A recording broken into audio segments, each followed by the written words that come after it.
Vamos então dar início à nossa reunião da noite de hoje com a nossa prece que o Senhor aí vai nos ajudar, nos direcionar.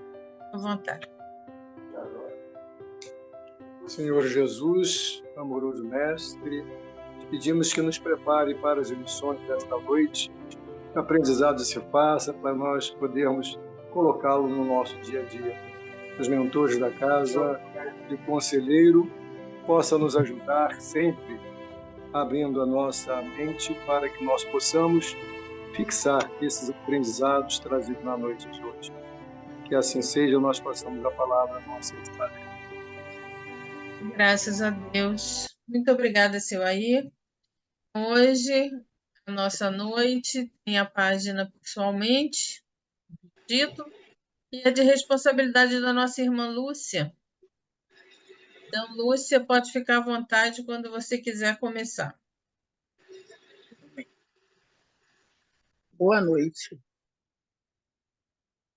A lição hoje, nosso estudo, será a lição número 38, do livro Justiça Divina, psicografado por Chico Xavier, e através do Espírito de Emmanuel.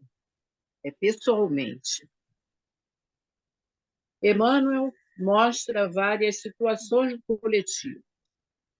No estudo do livro O Céu e o Inferno, primeira parte, capítulo 7, versículo 13, destacando a individualidade da atuação de cada caso. Mostra com isso que a humanidade é criada com as mesmas condições de se desenvolver e chegar à perfeição. Mas cada um segue seu caminho, cada um dá a sua resposta a seu tempo. Toda produção tem alicerces na unidade. Somos todos centelhas divinas. A unidade espiritual é uma experiência transcendente da mente. Quando a vivenciamos, nos sentimos conectados com tudo que existe nos mais diversos níveis. Ou seja, nos sentimos unificados com todas as coisas ao nosso redor e dentro de nós.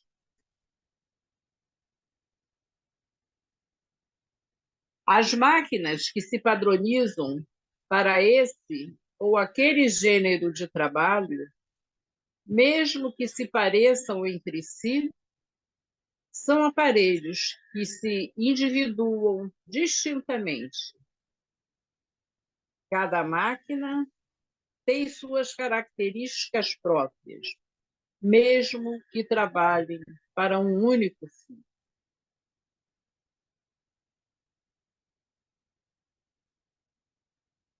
As árvores, embora revelem as características da espécie a que se filiam, possuem existência própria.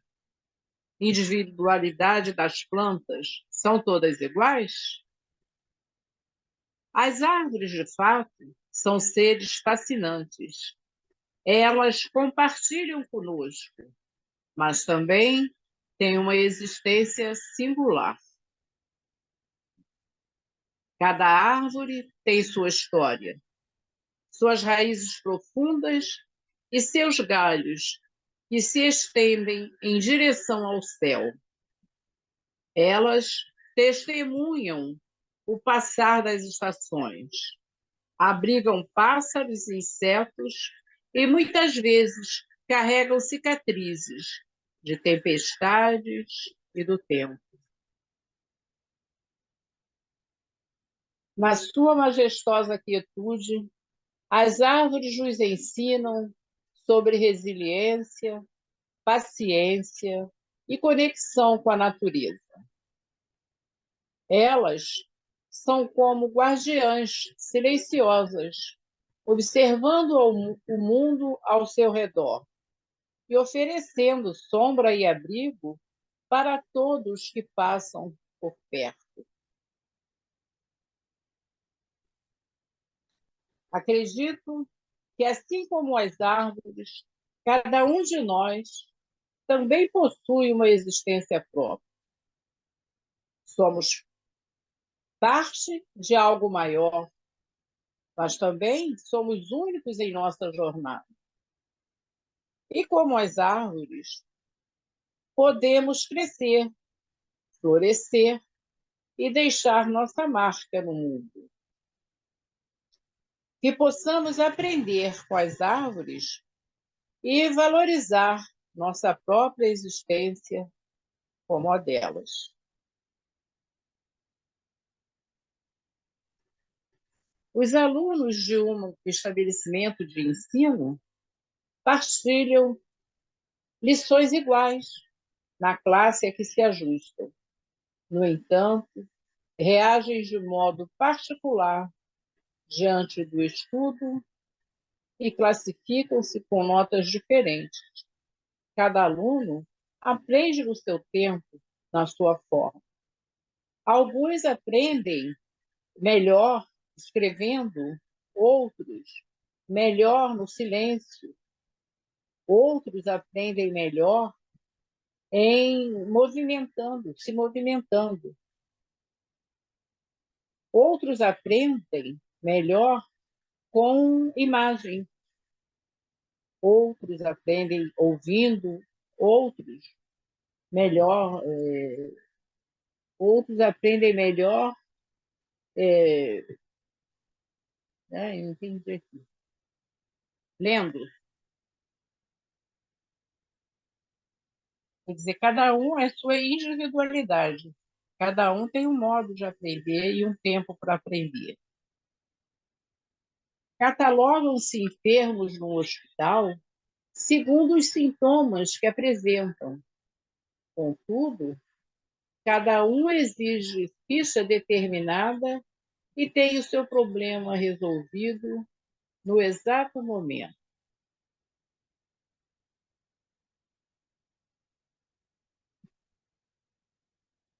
Catalogam-se enfermos no hospital segundo os sintomas que apresentam. Contudo, cada um exige ficha determinada e tem seu problema resolvido no momento exato. O hospital pode ser específico para tratar determinada doença, mas cada paciente é um paciente com um problema diferente do outro, exige um tratamento mais especial. Surgem máquinas e constrói-se a oficina. Repontam árvores e alteia-se a floresta. Congregam-se aprendizes e levanta-se a escola. Aliam-se doentes e a casa de saúde aparece. Emmanuel esclarece que faz essas comparações para explicar a nossa caminhada como seres criados pelo mesmo Pai, mas somos diferentes nas respostas.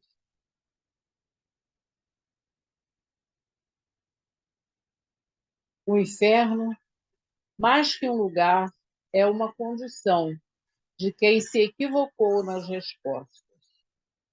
E acabam com que se unindo a espíritos que vibram na mesma faixa.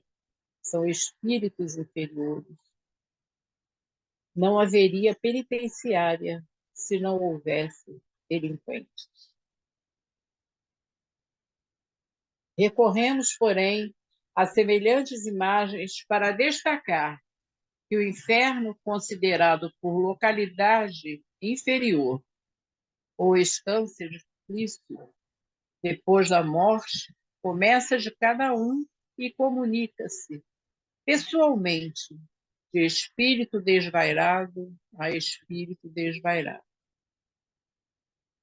Notemos ainda que se a ciência médica no mundo ergue caridosamente o manicômio para socorrer a loucura, a providência divina permite a colonização dos seres bestializados além do túmulo, em regiões específicas do espaço, para limitação e tratamento das calamidades mentais em que se projetaram ou que fizeram por merecer. Desse modo, que nenhum de nós se esqueça da lei de ação e reação. Isso porque a falta que depende de nós chega antes e o sanatório que a corrige chega depois. Vejamos o que nos diz no Céu e Inferno, primeira parte, capítulo 7, versículo 13. A duração do castigo depende da melhoria do espírito culpado. Nenhuma condenação por tempo determinado lhe é prescrita. O que Deus exige por termo de sofrimentos é um melhoramento sério, efetivo, sincero, de volta ao bem. Deste modo, o espírito é sempre o árbitro da própria sorte, podendo prolongar os sofrimentos pela pertinácia do mal, ou suavizá-los e anulá-los pela prática do bem.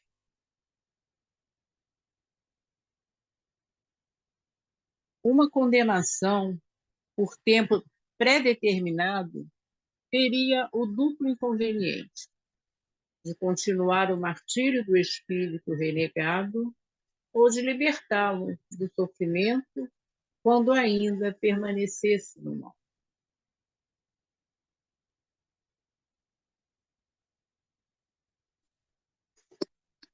Toda falta cometida, todo mal realizado é uma dívida que deve ser paga.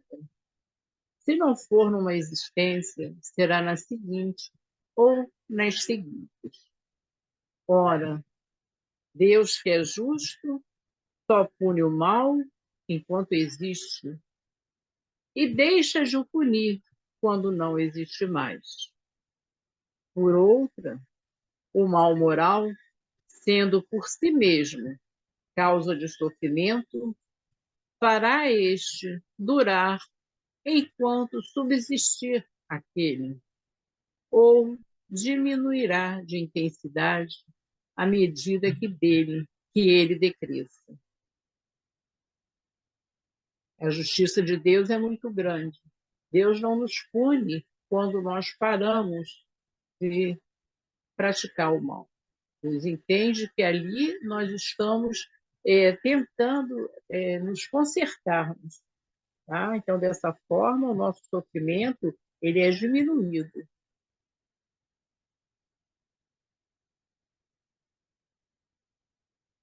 Nas questões 114, 117 e 121 do Livro dos Espíritos, nós temos aqui, Kardec nos traz aqui grandes esclarecimentos. Tendências boas ou más são inerentes ao espírito. São os próprios espíritos que se melhoram e, melhorando-se, passam de uma ordem inferior para outra mais elevada.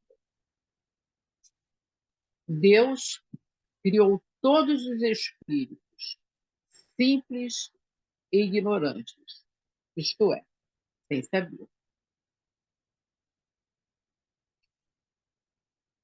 Uns aceitam submissos essas provas e chegam mais depressa à meta que lhes foi destinada. Outros só suportam lamentando, e pela falta em que desse modo incorrem, permanecem afastados da perfeição e da prometida felicidade.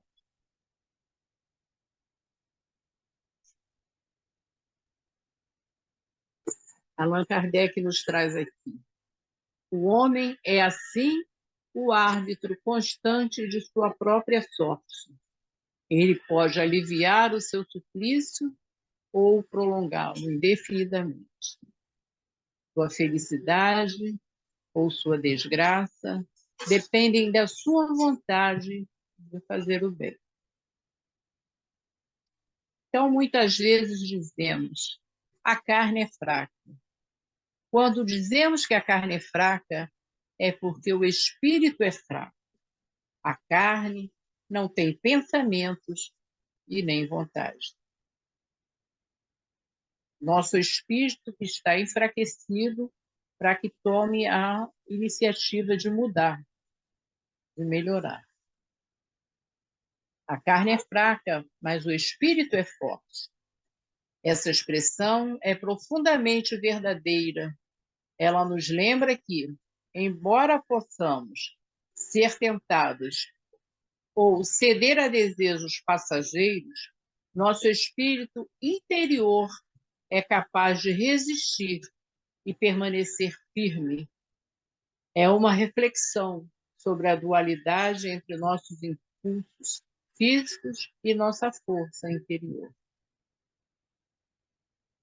O espírito é, deste modo, o artista do próprio corpo, por ele talhado, por assim dizer, a feição das suas necessidades e a manifestação das suas tendências.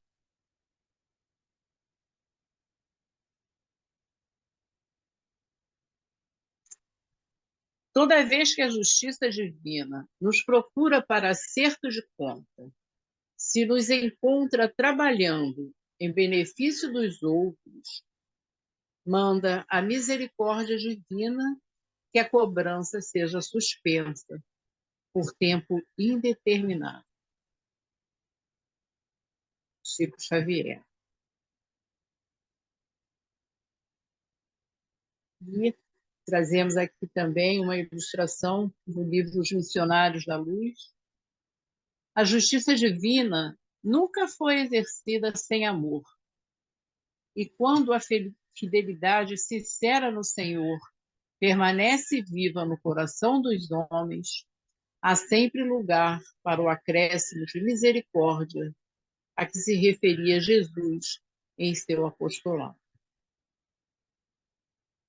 Esse é o nosso estudo de hoje, que é muito bonito, é muito bom, tem muita coisa ainda, mas foi selecionada uma parte menor devido ao tempo, tá? E é a justiça divina. Vamos acrescer finalmente. Senhor Deus de amor e Deus de misericórdia, nós te agradecemos, ó Pai, por essa oportunidade, por esse estudo tão maravilhoso no dia de hoje. Que possamos ter espíritos conscientes dos nossos erros, que possamos interrompê-los para que consigamos o perdão, a misericórdia e o amor de Deus. Nós te agradecemos, ó Pai. Queremos pedir a luz da sabedoria, do entendimento, para todos nós que continuamos errando, que continuamos não buscando, continuamos deixando de lado os ensinamentos de Jesus Cristo, que nós possamos caminhar na fé e no amor. Pedimos as bênçãos ao Pai para todos os irmãos da Casa do Conselheiro, para que eles sejam abençoados na noite de hoje. E que esse estudo de hoje possa servir de um ensinamento, de uma gotinha ali lançada, para que possamos conduzir melhor a nossa mudança interior. Abençoa-nos, ó Pai, em nome do Pai, do Filho, do Espírito Santo. Que assim seja, Senhor. Graças a Deus. Graças a Deus. Muito obrigada, Lúcia, mais uma vez, né, pela sua disponibilidade, pelo seu estudo, pela sua colocação. E quem quiser, nesse momento, é só abrir o microfone, se colocar, fazer complementações, pergunta para a Lúcia. Fiquemos à vontade. Vamos perguntar para a Lúcia, então. Ah, Regina! Foi só para deixar você nervosa. Não vou perguntar nada, não. Vou só agradecer. seu Muito empenho, obrigada. está sempre disponível a buscar, a saber, e isso é muito importante, né? Quer aprender e é fundamental. Mas esse título, acho que poderíamos ter vários títulos no lugar desse pessoalmente, né? Porque, na realidade, só depende da gente. Construímos, né, o nosso hoje e estamos construindo o nosso futuro. Mas de que forma estamos, né? Com certeza, aquele que está buscando conhecimento, que está buscando o aprendizado, que tem essa humildade em buscar, em fazer, em ser tão carinhoso com aqueles idosos lá no São Mateus, como a gente presencia, está construindo um futuro melhor e já está vivendo nesse presente melhor, com todas as dificuldades que a doença vai se apresentando, a idade, né? As dificuldades na nossa sociedade. Mas a gente consegue passar por tudo isso de uma forma melhor. Por quê? Porque temos o entendimento. Então, você está pessoalmente construindo o seu hoje e o seu amanhã. Tá? E com muito empenho. Eu estou sendo testemunha disso e agradeço essa oportunidade. Como todos que estão aqui presentes, né? Exato. É o que você falou aí, é a lei do retorno. Tudo que fazemos vai retornar. Tudo que pensamos, tudo que vibramos. A gente tem duas oportunidades. Vamos colecionar amigos ou inimigos. Só depende de cada um de nós. Gratidão, viu? Tá bom. Igualmente.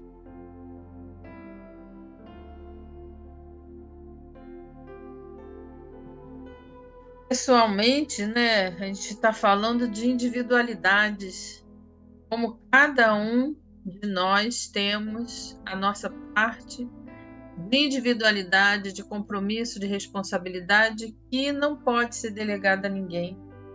Nem eu posso me responsabilizar pelo outro, pelas atitudes do outro, e também não posso delegar ao outro aquilo que cabe a mim.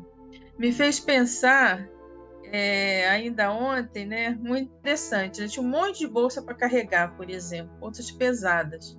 E aí veio aquela, né, que pegando 4 bolsas de uma vez. Eu falei assim, já foi o tempo que eu podia fazer isso. Eu falei assim, mas eu vou levar a minha bolsa, uma bolsinha.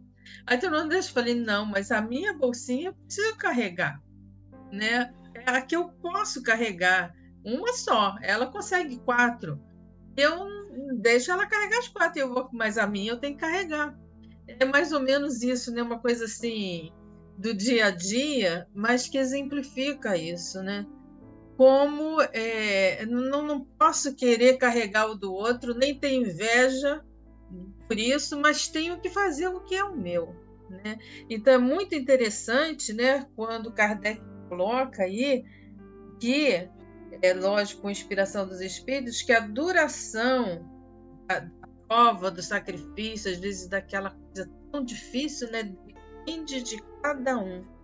O espírito, ele é sempre o árbitro da própria sorte. Quer dizer, eu é que vou fazer a coisa ficar pior ou melhor, dependendo da minha conduta, né? Porque se eu também deixo para lá, se eu não estudo, se eu não carrego a minha bolsa, aí eu vou prolongar o meu sofrimento, né? Então, aquele pouco que eu posso fazer, que parece que é pouco, né? Mas é o meu tudo que eu tenho que dar. Muito O obrigada, tempo tem Lúcia. a ver com o seu aprendizado. Se você aprendeu, aquilo já vai ser resolvido, você vai partir para um outro aprendizado. E aquilo vai ser vencido, né? Agora, sabe, tem uma moça que eu só vejo a cabecinha dela, assim, só a testa. Ela está escondida. Ela não fala, não, né? Podia falar, né, Suzy? Ela só mostra o teto da casa dela. Olha que bonito. Fala aí um pouquinho. Não, eu tô assim, esses estudos dessas 2 quartas-feiras tem tudo a ver com assim com o meu momento atual, né? Desse enfrentamento da doença, mas eu estou enfrentando assim com muita resignação, com muito pensamento positivo, e eu estou sentindo que assim o tratamento está fluindo, que eu estou conseguindo seguir bem, assim, sem aquele.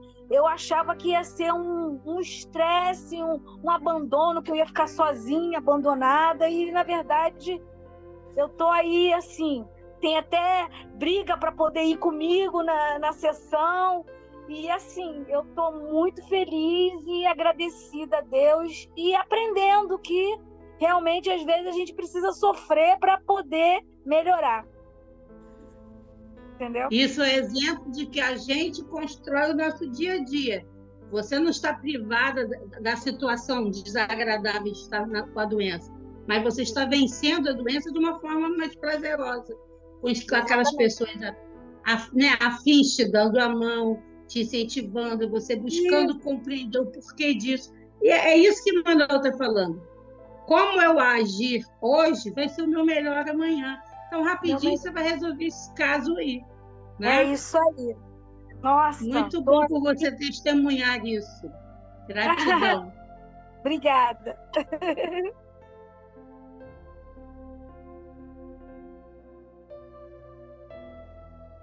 Abre o microfone, Leila. Tá mutada. Achou isso? Liga o microfone. Cadê? Tá falando. Pronto. Pode falar, Leila. Tá ouvindo? Abre o seu microfone. Carinha tá falando, eu tô falando com ela. Ela primeira começou a falar ali. Ué, mas vamos ficar olhando. Eu achei que era você que queria falar. Começou a falar, foi a Clara. Eu fiquei falando com o microfone fechado para ela abrir o microfone. Mas ela não está conseguindo. E o microfone estava fechado, não sabia. Pois é. Todo mundo entra com o microfone fechado para não dar microfonia, né? Então, isso aí, conforme cada um for falando, é só ir abrindo. O que eu estava dizendo é que essa senhora, a Suzy, ela está passando por esse momento aí que ela diz que está sendo difícil para ela, mas a gente vê a sabedoria de Deus, como é que em cada indivíduo, como é que ele vai mexendo com cada um, né? Ela achou que ia ficar sozinha e olha como é que movimentou uma porção de gente em torno dela, que ela até tem gente brigando agora para poder acompanhar lá o médico. Aí eu estava vendo aqui a questão do presídio, que não haveria um presídio se não houvessem malfeitores. A gente não estaria num parede de provas e expiações se nós não fôssemos espíritos imperfeitos. Quer dizer, tudo realmente é ação e reação, né? Esse momento que ela está passando é um momento de reação devido a alguma ação dela nessa ou em outra encarnação, mas que leva outras pessoas a agirem também para o bem e faz com que ela se sinta, em vez de ela ficar desanimada diante da doença e descrente, isso está trazendo para ela um momento de fé, de resignação, né, de aproximação de pessoas que ela achava que de repente nem iriam se importar com ela. Deus é muito sábio. Deus é muito bom.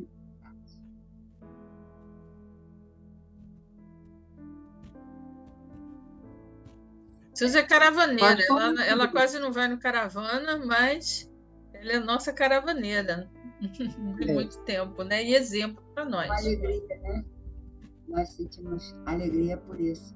Tão bom estarmos, né? Uns com os outros. E é sempre individual mesmo, né? Sempre é pessoal o que a gente sente, mas o que o outro vem nos oferecer é para nós, né? É porque nos faz crescer, nos faz evoluir, nos faz aceitar mais, né? Então tudo é pessoal, de um para o outro, não tem jeito. E a nossa evolução também, né? Se eu demorar muito para querer fazer as minhas transformações, ou querer ajudar o próximo, eu vou ficar lá embaixo. A questão também da reencarnação demorar, é por isso que muitos escolhem, desejam e ficam em lugares que é mais prazeroso, eles ficam buscando coisas da matéria, né? No plano espiritual, eles mesmos se afastam da luz. Então, tudo é muito relativo e tudo é muito pessoal, e nós só vamos evoluir, ninguém pode evoluir pelo outro.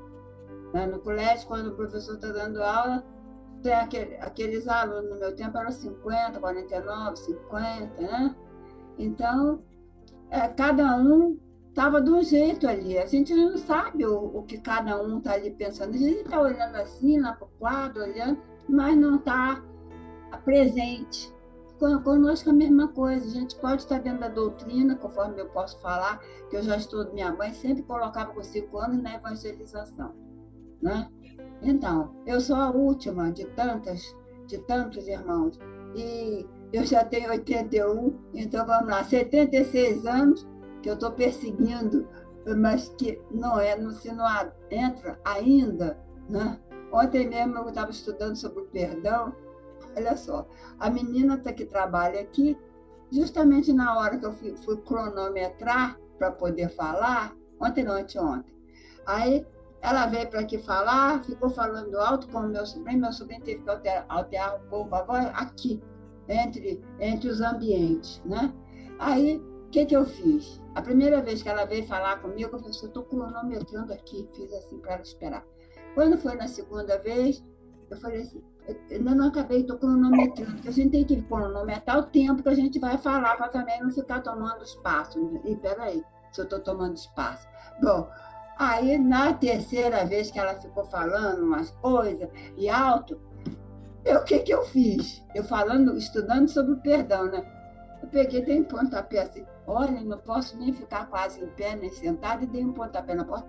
A porta bateu, todo mundo se assustou, e eu também. Eu estudando sobre o perdão. Bom, então deixa eu correr. Ó, me perdoa. Tá, querendo cronometrar, me perdoa. Aí, me perdoa mesmo, me perdoa mesmo. Aí eu fui para outra pessoa, me perdoa mesmo. Eu ainda fiquei preocupada se eu merecia o perdão, me perdoa mesmo. Olha só, estudando, cronometrando para falar sobre a misericórdia, sobre o perdão que cada um deve ter. E não é que eu empurrei a porta com um pouco de ignorância. Aí, 76 anos de doutrina e aprendi? Não. Por quê? Todo mundo tem seu tempo, o tempo certo. Quem sabe eu estou correndo agora, que eu sei que o tempo está passando muito, e eu estou com pressa, porque eu já estou com 81, então daqui a pouco estou com 82. Então, o que eu tenho que fazer? Tem que correr. Mas só que eu não estou podendo mais quase nem andar, nem ficar muito sentada. E aí eu ainda dei um pontapé na porta. Então, quer dizer, a vida é assim mesmo. Nós somos vasos de barro ainda, não é? Então, quando a gente já estiver no estágio melhor, a gente vai ser aquele de porcelana que estuda o que quer dizer sinceridade, porque eles lá, quando o vaso quebrava, eles colocavam uma cera para colar as partes, né? E depois pintava. Então, a diferença, e quando perguntava, tem cera? Eles falam, não, sincera, daí surgiu a sinceridade. Isso é uma fábula, né? Então, nós éramos vasos de barro, no tempo lá de trás, que Jesus chegou. O vaso de barro, quando quebra, não tem jeito, esfarela, né?